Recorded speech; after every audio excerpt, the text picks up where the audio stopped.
Laetitia Hallyday, comment elle a mis Laura Smith sous surveillance. Entre Laetitia Hallyday et les deux aînés de Johnny, la guerre ne semble pas encore trouver de point final. En pleine négociation sur l'héritage du taulier, David Hallyday et Laura Smith semblent bien décidés à faire entendre leur voix, eux qui s'estiment lésés par le testament de leur père. Ainsi, Laetitia Hallyday a profité de sa venue à Paris, dans le cadre de la promotion de l'album posthume de son époux intitulé Mon pays c'est l'amour, pour discuter des derniers détails du dossier et trouver le meilleur arrangement possible avec son avocat.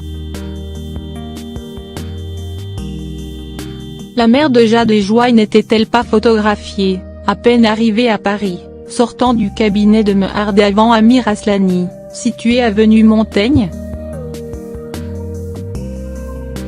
Si les tensions semblent s'être légèrement apaisées, Laura Smith ayant même été photographiée sortant de la résidence familiale de Marne-la-Coquette, le Naluto, grand reporter au Figaro, a fait des révélations très surprenantes sur le plateau de C'est à vous, sur France 5.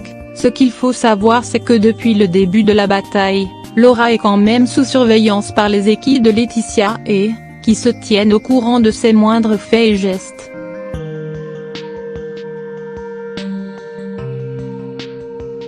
Réalisant que sa belle-fille se trouvait dans une situation financière compliquée, Laetitia Hallyday aurait, selon la journaliste qui qualifie l'affaire de très tendue ou encore de véritable polar, émis l'idée de lui céder la maison de Marne-la-Coquette. Au micro d'Europe 1, l'avocat de Laura Smith a pourtant déclaré qu'aucun accord n'avait été signé et que Laura n'a toujours pas le moindre objet personnel de son père. Des réconciliations qui semblent pour l'instant loin d'être actées.